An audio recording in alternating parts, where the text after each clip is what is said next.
तो मॉड्यूल 11 में हम क्या पढ़ रहे थे, अपना चैप्टर 1 यानी सब मॉड्यूल 1 पढ़ रहे थे, जिसका लगभग लास्ट टॉपिक चल रहा है हमारा हाई स्पीड फ्लाइट। ठीक है, यानी ऐसी फ़्लाइटें जो बहुत ज़्यादा स्पीड पे होती है, बहुत तेज़ी के साथ होती है। ठीक है, जिसमें जनरली आपके मॉडर्न एयरक्राफ्ट्स आते हैं। ठीक है, मॉडर्न एयरक्राफ्ट मतलब जैसे जो हाई परफॉर्मेंस वाले एयरक्राफ्ट हैं, जो फ्यूल का कंजम्पशन कम करते हैं और उनकी स्पीड काफ़ी ज़्यादा है, जो काफ़ी ज़्यादा पैसेंजर्स को एक साथ ले जा सकते हैं, जिनकी इफ़िशियंसी बहुत अच्छी है, यानी कम फ्यूल पर ज़्यादा दूर जा सकते हैं, जिसको आप ऐसे भाषा में एंड्योरेंस कहते हैं। ठीक है, एरोडायनेमिक्स की भाषा में।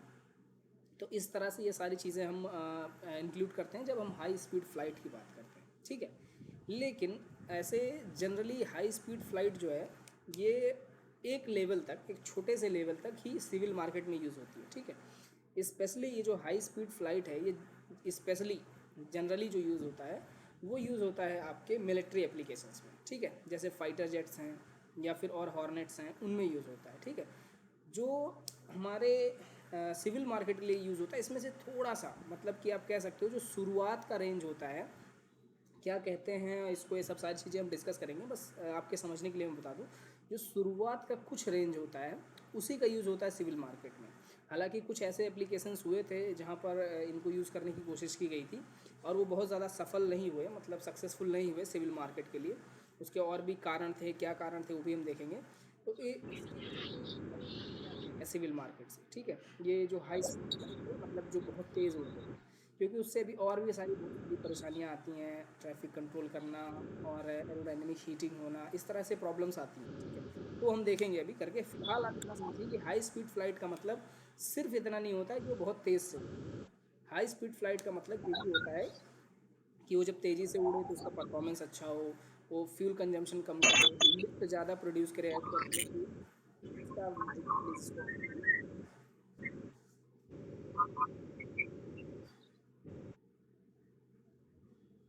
ठीक है, तो मैं क्या बता रहा था आपको, हाई स्पीड फ्लाइट। ठीक है, तो हाई स्पीड फ्लाइट के लिए सारी चीज़ ज़रूरी है। ऐसा नहीं है कि वो ड्रैग बहुत ज़्यादा प्रोड्यूस कर रहा है। ठीक है, यानी हाई स्पीड में सिर्फ इतना नहीं होता है कि उसकी हाई स्पीड हो, कुल मिला करके उसका परफॉर्मेंस हाई होना चाहिए। ठीक है, यानी उसका ओवरऑल परफॉर्मेंस अगर आप देखें तो काफ़ी ज़्यादा अच्छा होना चाहिए। ठीक है, हाई स्पीड फ्लाइट में ऐसे फ्लाइटें आती हैं। अब जब कोई भी हम हाई स्पीड फ्लाइट की बात करते हैं तो एक चीज़ बड़ा ही सिग्निफिकेंट होता है, बहुत ज़्यादा इंपॉर्टेंट होता है, और वो होता है साउंड ऑफ स्पीड, स्पीड की सॉरी साउंड की स्पीड, है ना, स्पीड ऑफ साउंड। अब क्यों इंपॉर्टेंट होता है ये जानना ज़रूरी है। देखो, सपोज़ करो, सभी लोग जितने लोग सुन रहे हो, सपोज़ करो कि आप लोग एक रूम में हो।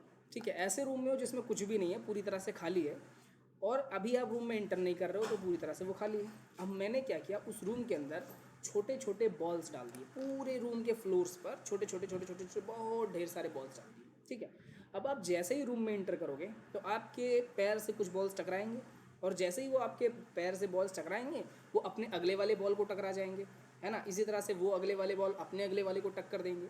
यानी कि आप जैसे ही गेट के अंदर जा रहे हो रूम के, आगे वाले दो चार बालों को पता चल चुका है कि कोई इंसान या कोई भी जो इंटरप्शन है जो हमें डिस्टर्ब करने के लिए आ रहा है। ठीक है, ऐसे ही जैसे आपने इस रूम में बॉल्स को देखा है, ऐसे ही इन्वायरमेंट में एयर के मॉलिक्यूल्स होते हैं। ठीक है, एयर के मॉलिक्यूल्स होते हैं, डस्ट पार्टिकल्स होते हैं, कुछ केमिकल्स होते हैं, बहुत सारी चीज़ें इन्वायरमेंट में फैली हुई होती हैं। और जब कोई भी एयरक्राफ्ट या कोई और बॉडी, जैसे कि आपका मोटरसाइकिल वगैरह ज़मीन पे चलता है, ये सब भी कोई भी चीज़ जब चलती है तो वो हवा को डिस्टर्ब करती है। जैसे अभी आप रूम में घुसे थे, अपने पैरों के साथ बॉल्स को डिस्टर्ब किए थे, ऐसे ही बहुत छोटे छोटे जो पार्टिकल्स एयर के हैं वो भी डिस्टर्ब होते हैं जब कभी भी आप एरोप्लेन या फिर कोई चीज़ उनके बीच में लेकर के जाते हैं। ठीक है, और जिस तरह से आपके बॉल्स ने, जब आपका पैर पहले बॉल पे लगा था, उसने अपने आगे वाले बॉल्स को बता दिया था कि पीछे वाले कोई आ रहे हैं। और बताया कैसे, उन्होंने मुंह से बोल के थोड़ी बताया, वो अपनी एनर्जी ट्रांसमिट कर दी है अगले वाले बॉल को। तो जब अगले वाले बॉल को एनर्जी एक्स्ट्रा मिली तो उसे पता चला कि पीछे से कोई आ रहा है हमें डिस्टर्ब करने के लिए। ठीक है, ये मैकेनिज्म है काम करने का। ऐसा वो सेंसिटिव नहीं होते कि उन्हें पता चल गया कोई आ रहा है या कुछ हो रहा है, उन्हें सिर्फ अंदाज़ा लगता है इस बात का, क्योंकि उन्हें एक्स्ट्रा एनर्जी मिलती है। ठीक है, इसी तरह से आपके एयर मॉलिक्यूल्स भी होते हैं, वो भी अपने आगे वाले मॉलिक्यूल को क्या करते हैं, एनर्जी ट्रांसमिट करते हैं, उनसे कोलाइड करते हैं, उनसे टकराते हैं, और जब वो टकराते हैं तो उनको बता देते हैं कि पीछे कोई डिस्टर्बेंस आ रहा है। ठीक है, इतना सबको क्लियर है, इसमें तो कोई किसी को डाउट नहीं है ये जो मैंने बात बताई, क्योंकि इसी से रिलेटेड अब आगे मैं बात करने वाला हूँ। ठीक है, तो एक तरह से ये चेन की तरह बात होगी, है ना, कि स्पीड ऑफ साउंड अगर आप समझ गए तो फिर आगे आपको एक एक चीज़ समझ में आती चली जाएगी। ठीक है, किसी को डाउट हो तो माइक ऑन करके प्लीज़ यहाँ पे क्वेश्चन पूछ लीजिए मेरे से, है ना, क्योंकि ये नहीं समझ में आया तो आगे नहीं समझ में आएगा कि हाई स्पीड फ्लाइट क्या होती है। तो मोस्ट प्रोबेबली मैंने बहुत ही ईजिली बताया, सबको समझ में आ गया होगा। बॉल्स का एग्जाम्पल अगर आप याद रखेंगे रूम के अंदर तो आप इजीली समझ जाएंगे, ठीक है। अब आपको पता है कि जब कभी भी आप किसी भी एयर मॉलिक्यूल से होकर के गुजरेंगे, यानी अगर आप हवा में, अब क्योंकि हम एयरक्राफ्ट की बात कर रहे हैं तो सिर्फ एयरक्राफ्ट का एग्जाम्पल लेंगे। अब जब कभी भी एयरक्राफ्ट हवा से होकर के गुजरता है, और ये सभी आप जानते हैं ना कि हवा में ही एयरक्राफ्ट उड़ता है, जब कभी भी वो हवा से होकर के गुजरता है तो वो अपने आने वाले आगे वाले मॉलिक्यूल्स को, ये इस चीज़ का अंदाज़ा लगाता है, जो आने वाला मॉलिक्यूल है, आगे वाला मॉलिक्यूल है, वो इस बात का अंदाज़ा लगाता है कि पीछे से कोई एयरक्राफ्ट आ रहा है। और वो अंदाज़ा किस बेस पे लगता है? क्योंकि जो एयरक्राफ्ट से जस्ट सटे हुए हमारे मॉलिक्यूल्स होते हैं वो क्या करते हैं, अपने आगे वाले मॉलिक्यूल से टकराते जाते हैं, और इस टकराहट के कारण उनके आगे वाले मॉलिक्यूल्स को ये पता चल जाता है कि कोई डिस्टर्बेंस आ रही है, ठीक है। अब देखो, अब मान लीजिए आप थोड़ी तेज़ जाने लग जाएंगे, है ना, जो एयरक्राफ्ट आपके सामने है, अगर आप उनसे थोड़ा तेज़ टकराने लगेंगे, यानी जल्दी जल्दी टकराने लगेंगे, तो उनके आगे वाले जो मॉलिक्यूल्स हैं वो जल्दी जल्दी अपने आगे वालों से टकराएंगे, ठीक है। लेकिन ये जो आने अगले वाले मॉलिक्यूल हैं वो एक दूसरे से जो टकराते हैं उसकी एक लिमिट होती है कि इस स्पीड से ज़्यादा तेज़ वो टकरा नहीं सकते। जैसे आपने और भी चीज़ों में देखा है, जैसे ह्यूमन, हम लोग खुद भी हैं, हमारी एक लिमिटेशन है कि आप इससे ज़्यादा आवाज़ नहीं सुन सकते, आप इससे ज़्यादा दूर देख नहीं सकते, है ना।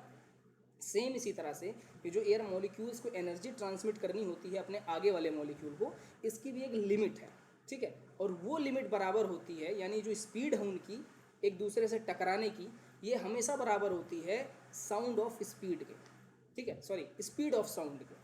यानी कि आपका जो साउंड होगा, जिस भी जगह पर ये बात हम कर रहे हैं, या नीचे बात करें, ऊपर बात करें, अपने इन्वायरमेंट में 10,000 20,000 50,000 फीट की बात करें, जहाँ कहीं भी हम बात कर रहे हैं, वहाँ पर जो भी साउंड की स्पीड होगी उसी स्पीड से ये मॉलिक्यूल्स एक दूसरे से टकराते हैं हमेशा। यानी जो अपनी मैसेज को ट्रांसफ़र कर रहे हैं अगले वाले को, वो हमेशा स्पीड ऑफ साउंड पर होती है, ठीक है। इतना क्लियर है, इसमें किसी को डाउट नहीं ना है। अब जब ये स्पीड ऑफ साउंड से टकराते हैं तो इसका मतलब ये हो गया कि अगर आपका एयरक्राफ्ट स्पीड ऑफ साउंड से नीचे है, तब तो इनको, ये अगले वाले को बता देंगे, क्योंकि आप धीरे धीरे आ रहे हैं तो इनको पता है भाई आपसे तेज़ चल सकते हैं, तो ये अपने अगले वाले को बता देंगे। लेकिन एक ऐसी कंडीशन भी तो हो सकती है, इमेजिन करो आप सब, एक ऐसी भी कंडीशन हो सकती है कि हमारा जो एयरक्राफ्ट है वो इतना तेज़ उड़े, उनके बीच से इतना तेज़ निकले कि जब तक वो अगले वाले को बताए उससे पहले हमारा एयरक्राफ्ट उनसे आगे निकल जाए। ऐसा भी हो सकता है, हो सकता है कि नहीं हो सकता? एक कंडीशन ऐसी हो सकती है या नहीं हो सकती है? सब लोग इमेजिन करो इसको, एक पूरी तरह से इमेजिनेबल फ्लाइट है, कभी मज़ा आएगा, ठीक है। तो यानी अब जो आपके मॉलिक्यूल्स हैं, अभी तक आपके मॉलिक्यूल के पास इतना टाइम था कि जब आपका एयरक्राफ्ट पीछे से आ रहा था तो वो अपने अगले वाले को इन्फॉर्म कर दे रहा था कि कोई पीछे से आ रहा है, आप हट जाइए, है, हट जाइए, यानी कि जब उन पर फोर्स लग रहा था तो वो ऐसे साइड हो जा रहे थे, किनारे हो जा रहे थे, तो एयरक्राफ्ट उनके बीच से आराम से निकल जा रहा था। लेकिन जैसे जैसे एयरक्राफ्ट मॉडर्न होते गए, यानी कि जैसे जैसे वो बड़े होते गए, हम उनका वेट कम करने लगे, उनकी स्पीड बढ़ाने लगे, उसमें ऑटोमेटिक चीज़ें यूज़ करने लगे, तो एयरक्राफ्ट की स्पीड भी बढ़ गई।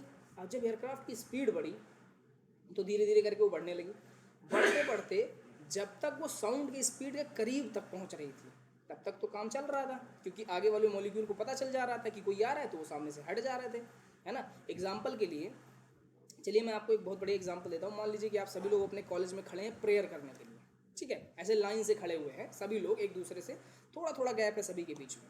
अब मान लीजिए पीछे से कोई एक आदमी आ रहा है जो दौड़ता हुआ आ रहा है, वो पागलों की तरह दौड़ता हुआ आ रहा है, तो सबसे जब पीछे वाले से टकराएगा तो वो सामने वाले को इन्फॉर्म करेगा कि पीछे कोई ऐसा है, ऐसे ऐसे करके सबसे आगे वाले बंदे तक तो पता चल जाएगा।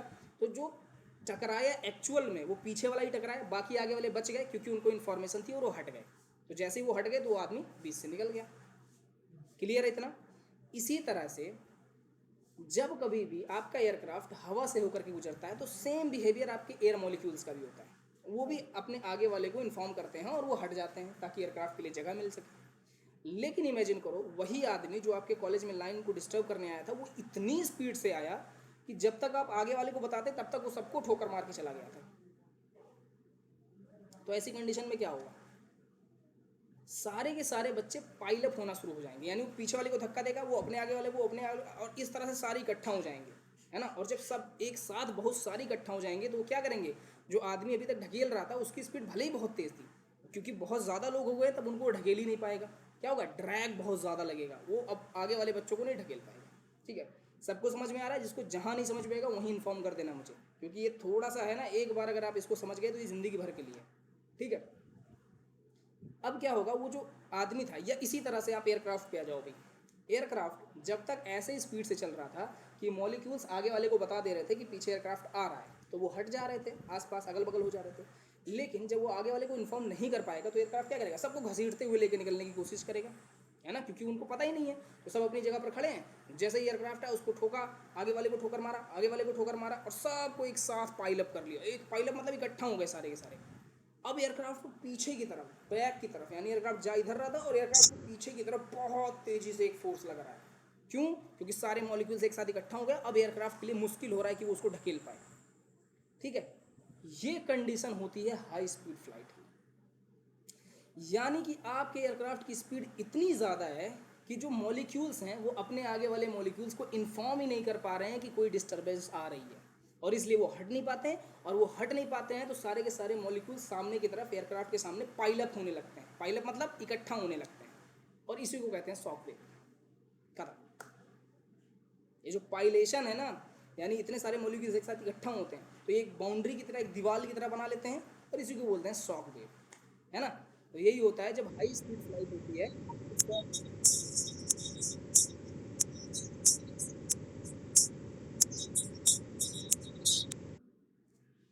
कितनी बात समझ में आई सबको? शॉक वेव क्या होता है समझ में आ गया ना अच्छे से? जब कोई भी एयरक्राफ्ट साउंड की स्पीड से ज़्यादा तेज चलने लग जाता है तो होता क्या है कि सारे के सारे मॉलिक्यूल्स जो एयरक्राफ्ट के आगे हैं वो एक साथ इकट्ठा होते हैं, और इकट्ठा होकर के एक दीवार की तरह बना लेते हैं, एक बाउंड्री की तरह बना लेते हैं, और हम उसको कहते हैं शॉक वेव। ठीक है, उसको क्या बोलते हैं? Shock waves. इतना सबको समझ में आया कि शॉक वेव क्या होता है? सब लोग एक बार अच्छे से कंफर्म कर लो कि सबको समझ में आ गया। जिसको भी ना समझ में आओ फिर से पूछ लो, मैं दोबारा बता दूंगा।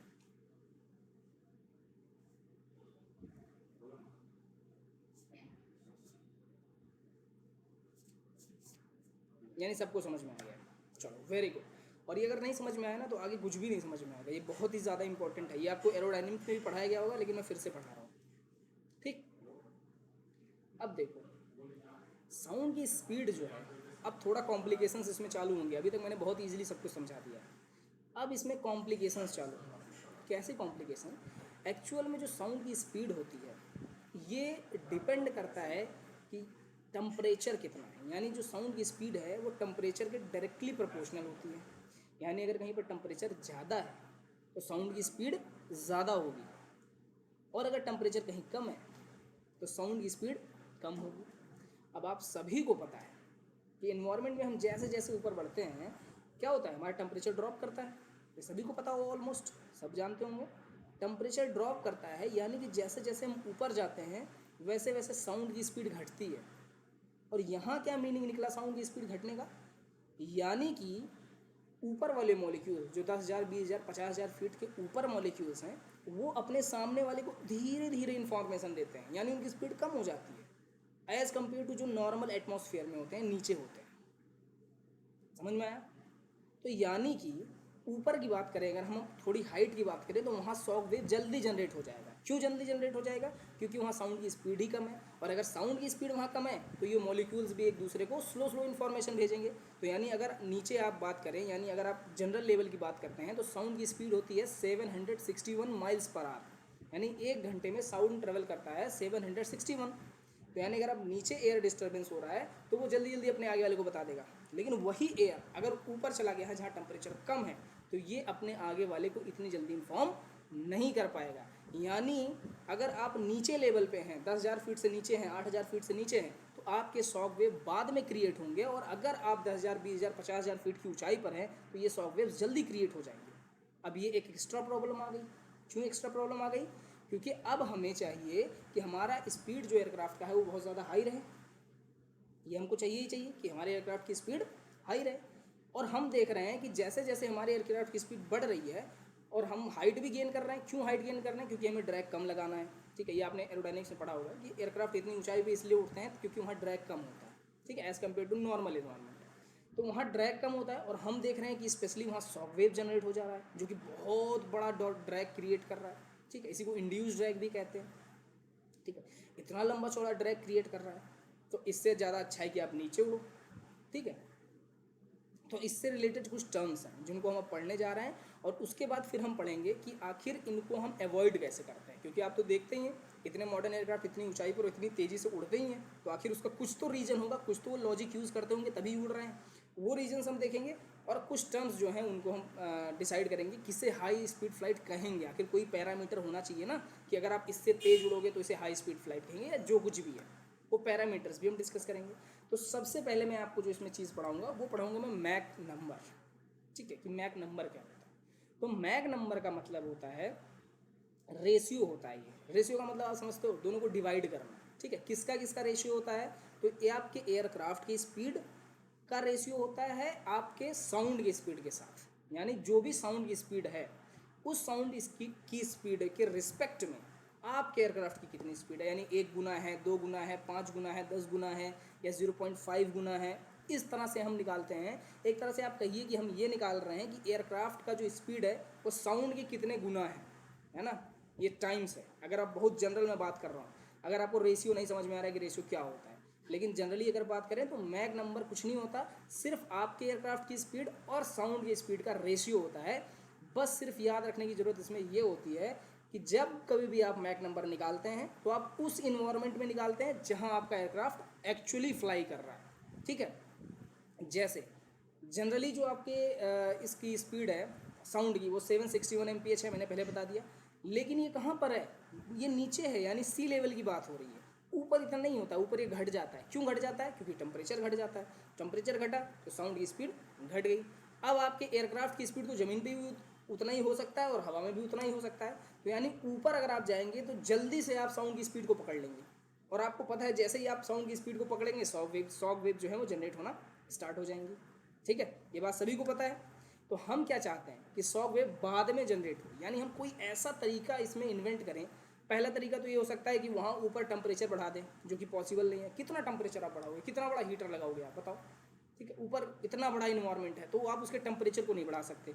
तो फिर आप कुछ ऐसे तरीके यूज़ करते हो जिससे या तो ये मॉलिक्यूल्स बेवकूफ़ बन जाएं, यानी उनको ऐसा लगे कि डिस्टर्बेंस आ रहा है, या फिर आप कोई ऐसा तरीका से यूज़ करोगे कि आपका एयरक्राफ्ट बेवकूफ़ बन जाए, कि उसे फील ही ना हो कि मेरे ऊपर शॉक वेव जनरेट हो रहा है, या कुछ भी इस तरह से। मतलब हम कुछ ना कुछ दिमाग लगाएंगे, वो हम आगे देखेंगे कि हम क्या क्या दिमाग लगाते हैं, अभी हम उसमें नहीं जाना। तो सबसे पहले हम क्या पढ़ेंगे, मैक नंबर। तो मैक नंबर क्या है, Mach number is the ratio between aircraft speed as compare to the sound speed, ठीक है। यानी साउंड स्पीड और एयरक्राफ्ट की स्पीड का जो रेशियो होता है उसको हम कहते हैं मैक नंबर, ठीक है। अब इसको हम थोड़ा सा एनालाइज करते हैं। मान लीजिए कोई आपसे कहता है कि आपके एयरक्राफ्ट का जो मैक नंबर है वो 1 है, तो इसका क्या मतलब निकला, इसका मतलब निकला कि आपका एयरक्राफ्ट साउंड की स्पीड से फ्लाई करता है, यानी 761 माइल्स पर आवर की स्पीड से फ्लाई करता है। अगर कोई आपसे बोल दे कि मैक 1 है, ठीक है, कोई बोले मैक 0.5 है, यानी 0.5 मैक है या हाफ मैक है, तो इसका मतलब होता है कि आपका एयरक्राफ्ट साउंड की स्पीड से आधे गुना तेज़ी से उड़ता है। कोई बोल दे मैक 2 है, तो इसका मतलब होता है कि आपका एयरक्राफ्ट साउंड की स्पीड से 2 गुना स्पीड से दौड़ता है, यानी फ्लाई करता है। कोई बोल दे मैक 5 है, तो इसका मतलब होता है कि आपका एयरक्राफ्ट साउंड की स्पीड से 5 गुना तेज़ी से फ्लाई कर रहा है, ठीक है। तो मैक का मतलब आप सभी को समझ में आया। मैक नंबर का मतलब होता है कि रेशियो निकालना कि आपके एयरक्राफ्ट का जो स्पीड है वो साउंड के स्पीड के रिस्पेक्ट में कितना है, यानी उसके बराबर है या उससे छोटा है या उससे ज़्यादा है, ठीक है। मैक नंबर सबको समझ में आ गया है ना। हिमांशु मैक नंबर समझ में आया,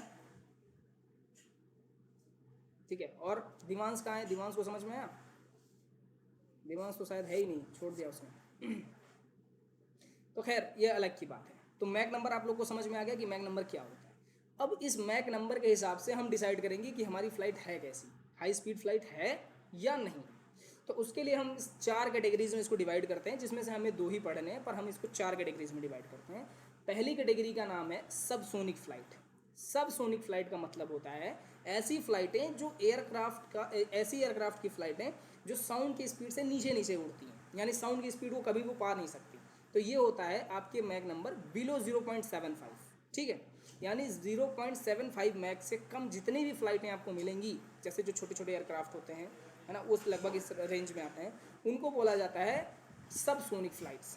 यानी ऐसी फ़्लाइटें जो आपके मैक नंबर जो आपका है उससे कम यानी साउंड की स्पीड से कम स्पीड से फ्लाई कर, पहला। दूसरा होता है ट्रांसोनिक। ट्रांसोनिक फ्लाइट का क्या मतलब है? ऐसी फ्लाइटें जो कि 0.75 से लेकर के 1.2 मैक तक के फ्लाइटों को हम बोलते हैं ट्रांसोनिक फ्लाइट। समझ में आ गया? यानी ट्रांसोनिक फ्लाइट ऐसे एयरक्राफ्ट्स को बोला जाएगा, ऐसे एयरक्राफ्ट की फ्लाइट्स को बोला जाएगा जो 0.75 से लेकर के 1.2 मैक के बीच में अपनी फ्लाइट रखती हैं, है ना, उनकी स्पीड इनके बीच में होती है। समझ में आ गया? तीसरा होता है सुपरसोनिक फ्लाइट।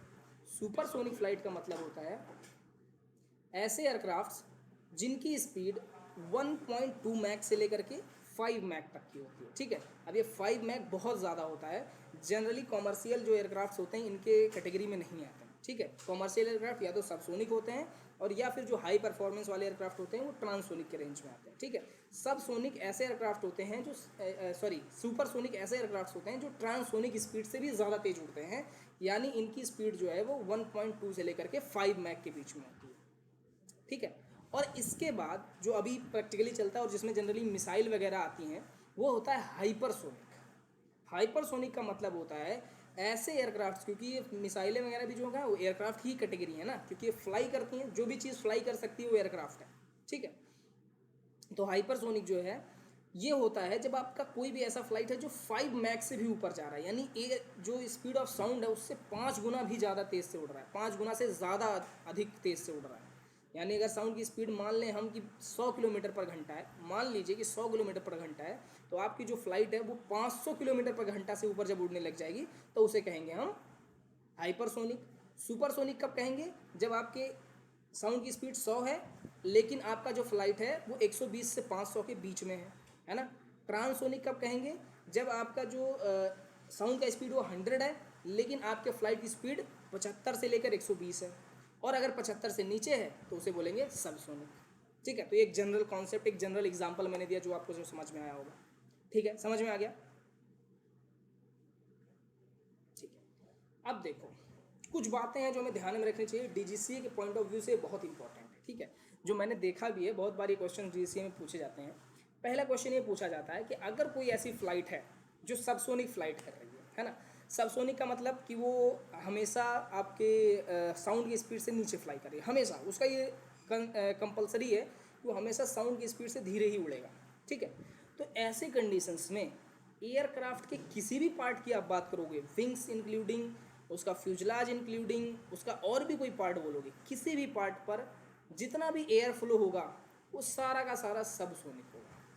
अब मैं ऐसा क्यों बोल रहा हूँ इसका भी मैं रीज़न दूंगा, लेकिन अभी फ़िलहाल समझो कि जितनी भी सबसोनिक फ़्लाइट होती हैं उन एयरक्राफ्ट के ऊपर जहाँ कहीं भी आप बात कर लीजिए, हर जगह पर जो एयर की स्पीड होती है, यानी जो एयर स्पीड होती है वो हमेशा कितनी होती है? हमेशा सबसोनिक होती है, यानी 1 मैक से कम ही होगी हमेशा, किसी भी पार्ट की बात कर लीजिए। ठीक है, अब ऐसा मैं क्यों कह रहा हूँ?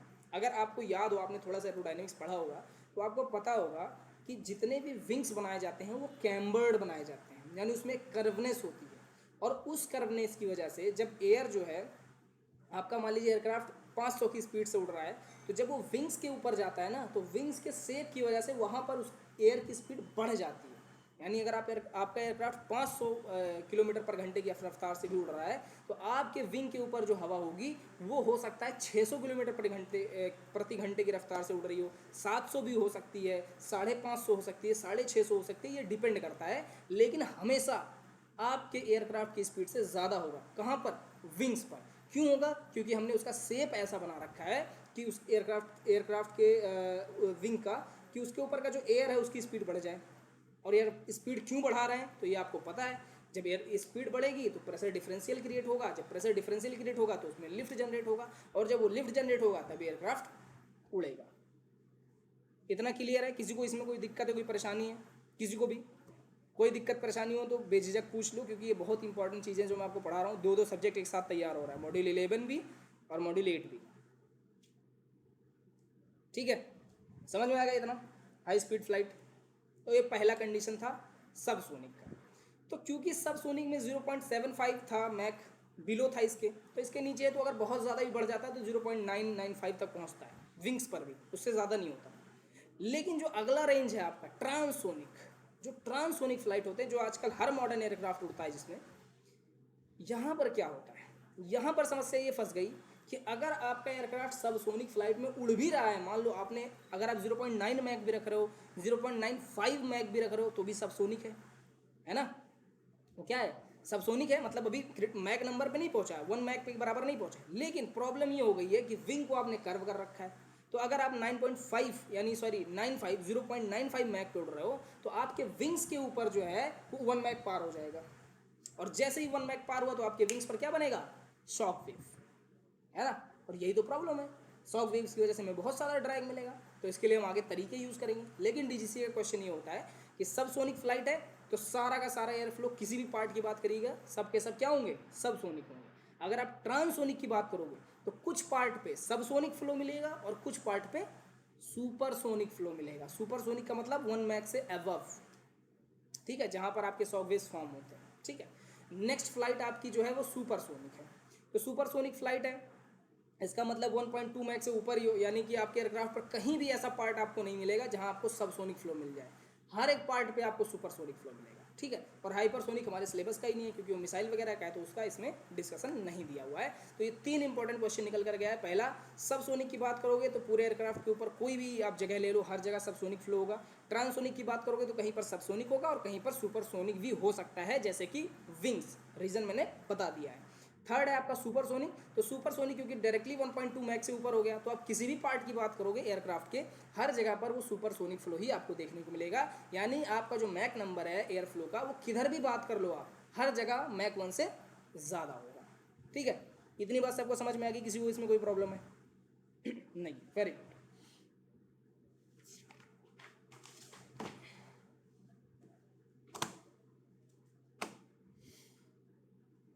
तो अब हम बात करने जा रहे हैं शॉक वेव्स की। हमारे पास ज़्यादा टाइम बचा नहीं है, थोड़ा इसको समझाना जरूरी था, इसलिए मैंने थोड़ा ज़्यादा टाइम ले लिया। अब हम बात करने जा रहे हैं शॉक वेव्स की। तो मैंने बताया ना, शॉक वेव्स जैसे ही आप मैक नंबर 1 से ऊपर जाएंगे, शॉक वेव्स बनना स्टार्ट हो जाएंगी। अब ये शॉक वेव्स के कई टाइप्स होते हैं। पहला टाइप जो मैंने आपको बताया, पाइलअप होना। तो ये पाइलअप भी ना कई डिज़ाइन में हो सकते हैं। अगर ये नॉर्मली, जैसे आपका ये विंग है ना, ये मान लो आपका विंग है, इस पर अगर ऐसे 90 डिग्री पर ऐसे हो गया, तो इसको बोलते हैं नॉर्मल शॉक वेव्स। यानी आपके विंग्स के ऊपर ये 90 डिग्री पर एकदम बिल्कुल खड़े हो गए, दीवार की तरह सीधे बिल्कुल, तो उसको बोलते हैं नॉर्मल शॉक वेव्स, है ना। उसे क्या बोलेंगे, नॉर्मल शॉक वेव्स। तो ये क्या होते हैं, जनरली आपके ट्रांसोनिक फ्लाइट में मिलते हैं। और ये टॉप ऑफ द विंग, यानी विंग के ऊपर जहाँ पर स्पीड बढ़ती है आपके एयर की, वहीं पर ये जनरली बन जाते हैं, ठीक है। ये ट्रांसोनिक फ्लाइट में मिलेंगे आपको, ठीक है। इनका जो आप अगर बताना चाहें इनका प्रॉपर्टी कैसे होते हैं, तो ये बिल्कुल परपेंडिकुलर होते हैं 90 डिग्री पर। ये आपके विंग्स हैं तो ये ऐसे खड़े हो जाएंगे उस पर, ऐसे ही पूरा 90 डिग्री पर। तो ये बहुत ज़्यादा ड्रैग क्रिएट करते हैं, बहुत ज़्यादा ड्रैग क्रिएट करते हैं, ठीक है। इसकी वजह से एयरक्राफ्ट का फ्यूल कंजम्पशन वगैरह बढ़ जाता है, ठीक है। इसके लिए हम तरीके यूज़ करेंगे, इनको बचाएंगे, लेकिन अभी फिलहाल ऐसे होता है। दूसरा टाइप का जो शॉक वेव है वो है ऑब्लिक शॉक वेव, ठीक है। तो ऑब्लिक शॉक वेव क्या है, ये आपके ट्रांसोनिक फ्लाइट में नहीं, सुपरसोनिक फ्लाइट में होता है। ये कैसा होता है, तो ये क्या होता है, एयरक्राफ्ट के लीडिंग एज और एयरक्राफ्ट के ट्रेलिंग एज दोनों पे फॉर्म हो जाता है, लीडिंग पर भी और ट्रेलिंग पर भी, ठीक है। इसका फिगर मेरे पास होगा, रुको मैं शेयर करता हूँ आप लोगों को।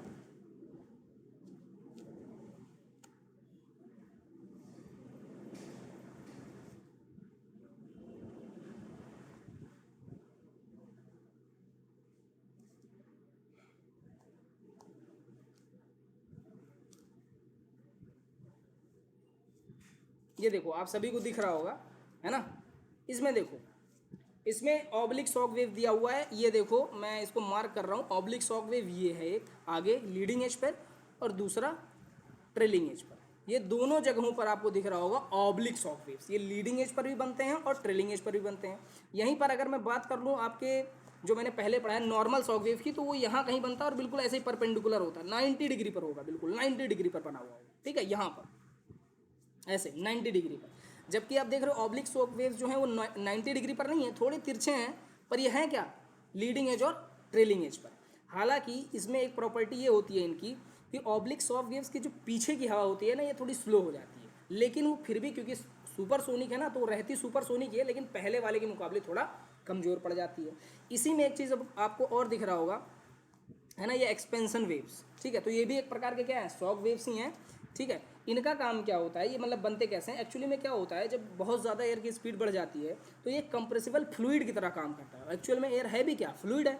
तो ये क्या करता है, फैलने की कोशिश करता है। तो आप देख रहे होगे ये शॉक वेव कैसे हैं, नीचे की तरफ आप देखो बिल्कुल पतले हैं और ऊपर की तरफ जाके बिल्कुल फैल गए हैं, ये देखो, है ना, ये दिख रहा होगा आपको, ये ऊपर की तरफ जाकर बहुत ज़्यादा फैल गए हैं, ठीक है, दिख रहा है। तो ये होते हैं आपके एक्सपेंशन वेव, जो अपने जहाँ पर भी ये होते हैं ये क्या करते हैं, फैलने की कोशिश करते हैं, ठीक है, यानी स्प्रेड होने की कोशिश करते हैं, ठीक है। तो ये बात समझ में आई सबको।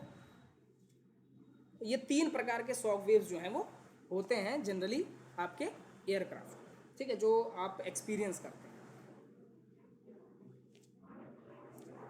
समझ में आया, ठीक है। इतने प्रकार के 3 प्रकार के शॉक वेव्स होते हैं। अब हमारे पास शायद टाइम नहीं बचा है, बिल्कुल 5 मिनट सिर्फ बचा हुआ है। तो बचा है हमारा क्रिटिकल मैक नंबर और स्वीप बैक, यानी हम इसको कैसे अवॉइड करते हैं, ये 2 चीज़ हम कल देखेंगे। मैंने सोचा था आज ही पढ़ा दूँ, पर थोड़ी प्रॉब्लम हो गई, मैं ज़्यादा अच्छे से समझाने लग गया, इसलिए इसमें टाइम नहीं मिल पाया।